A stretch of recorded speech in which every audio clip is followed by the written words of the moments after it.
Hey, good morning everybody. It is beautiful out, sunny, -2. The roof's even melting. Seen some water dripping off the roof there. I don't know if you can see that in the garage behind me. Try to zoom that in. Woot.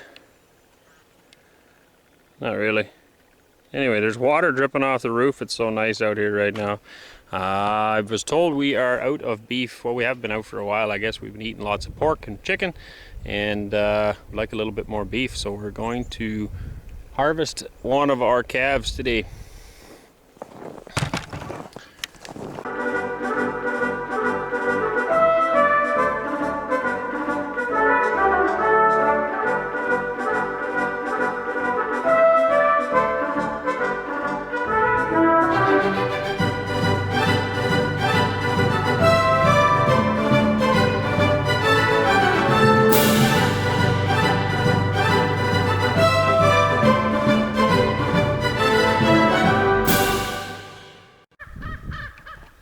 It is incredibly bright out here, just awesome, love it.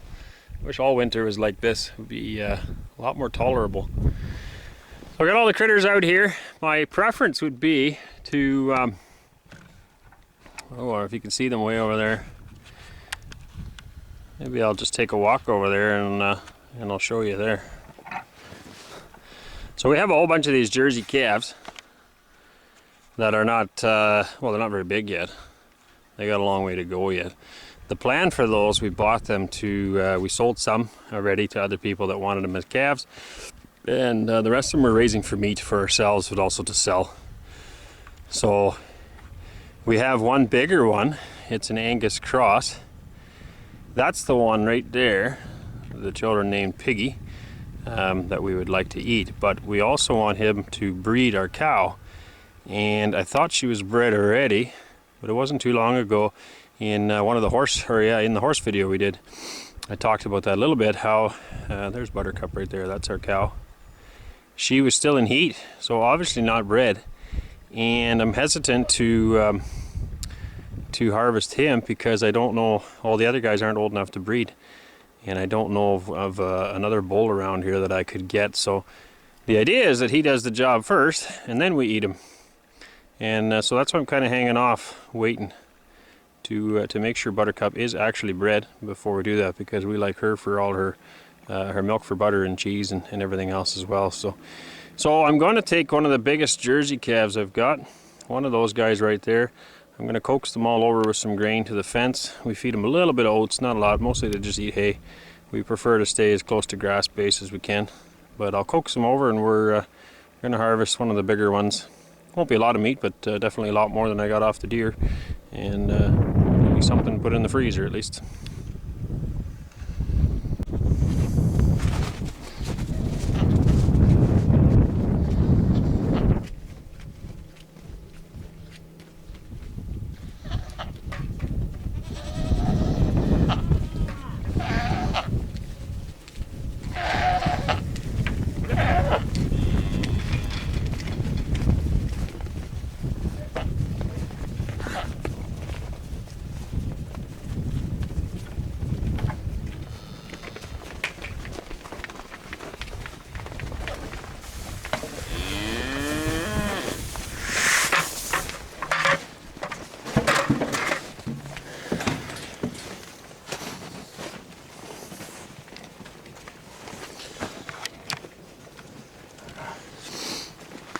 So there they've all come.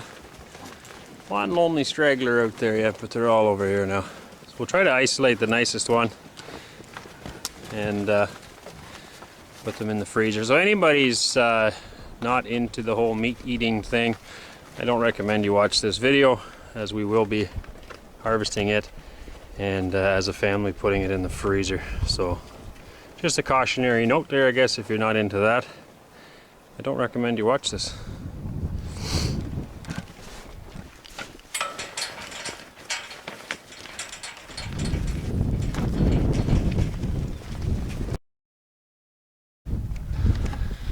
So while he's bleeding out, just thought I'd say, yeah, I guess a lot of people don't eat meat, so they might feel it's cruel. We try to kill obviously as fast as possible so there's no pain, there's no suffering for the animal. We're not much for steaks, not much for roasts. We'll have roast once in a while, I guess, but definitely not much for steaks. Most of our meat we eat actually is in ground variety. So this animal here too will be keeping very little other than ground beef. Just grind it all up and put it in packages. Use that for casseroles and stews and soups and meatballs and hamburgers, you name it. So more options there for a large family like ours. Steak just we haven't had steak in a long time, I guess, so it's just not very practical for a big family with little kids. So anyway, he's bleeding out. I'm going to get the tractor ready. So I'm going to hang it up here. Not an expert by any means. Many of you watching this probably have done this way more often and know a lot more about it than I do, and that's fine. I'm just showing you what we do the best that I know. I did not come from a family that did this type of thing. My wife's family did, and when we got together I learned a lot from her, and I just picked up little tips up here and there, I guess, and that works for us. As far as different cuts of meat, I know very little that way. We learn as we go, and I think that's what we all should do, just be open to learning, and yeah, try it. If you don't try, I guess you'll never figure it out. So to hang it up, I cut through in here. There's a bit of space between this and the actual bone that I can hang a chain in, and then I can hang it up and load. You don't want to cut through the back part or it'll fall off the boat.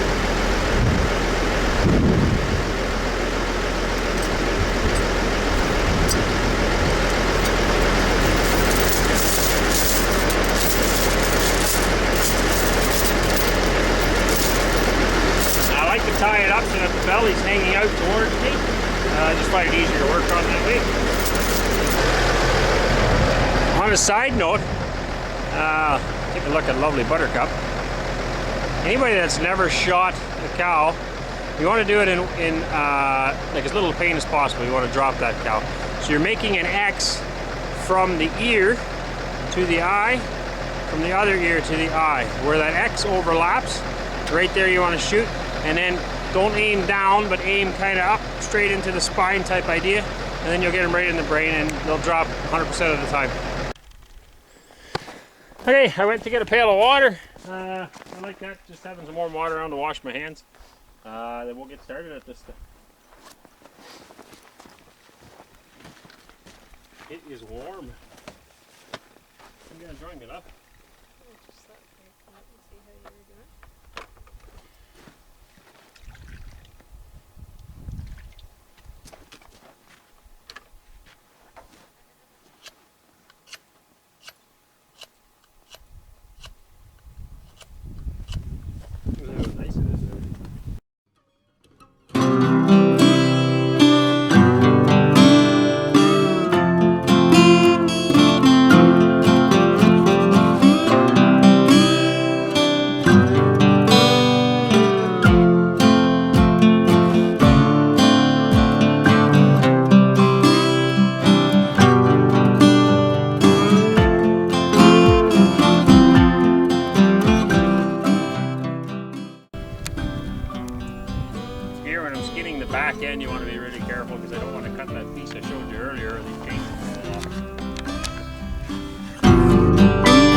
but it actually doesn't go to waste. We try not to feed our dogs too much store-bought dog food.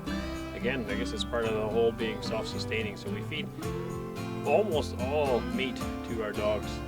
All the bones, all the scraps of meat, everything that we don't utilize. Basically, not the guts, I guess, not the stomach, but the rest of the stuff all goes to the dogs, and they clean it up. So, little scraps of meat like this, I'm not worried about it because the dogs get to eat, and they do their work around here too. They need to eat as well.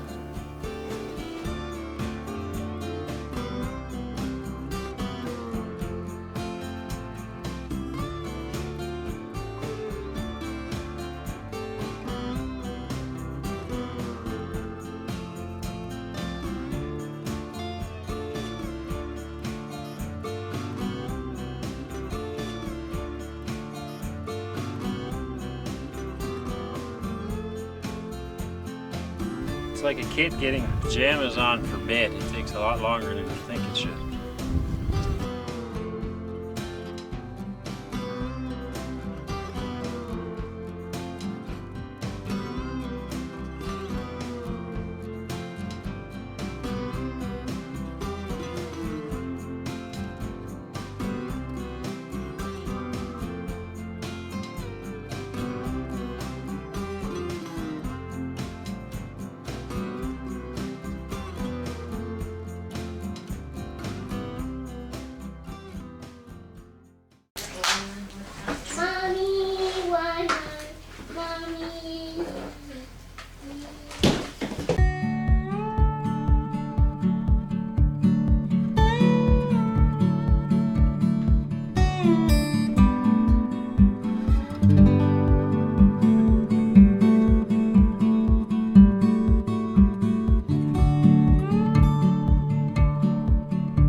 This is where we say more hands make less work.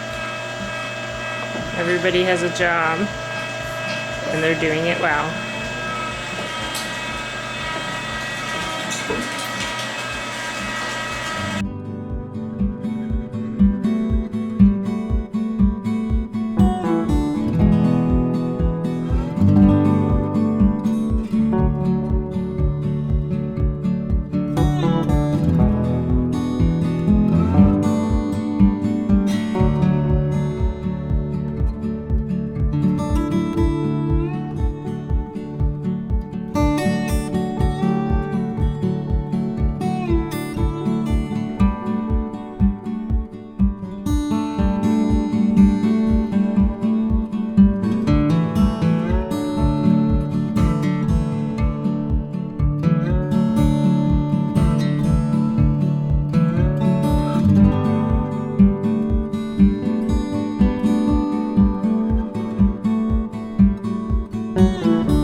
So we ended up with a little over 123 pounds of meat.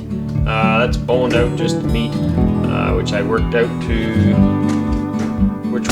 a little over $600 on meat in the freezer from that calf. And then on top of that, we had lots of dog scraps, all the bones and chunks of meat that we don't want, the liver, all those types of things that we're not going to eat. We feed that to the dogs. And so I didn't put a dollar figure on that, but just for our own household, that calf gave us over $600 worth of meat. So hope you enjoyed the video. Like I said, it's not a video for everyone, but hopefully you enjoyed that. And thank you again for watching our videos. If you haven't already subscribed, please do so, and feel free to leave a comment down below in the details. And you can check out some of our other videos. We'll link them up here. And yeah, just enjoy. Talk to you later. Oh, don't forget to later on this week, probably on Thursday, we'll do part 2 of who we are. So If you enjoyed that first one, tune in for the second part to that video.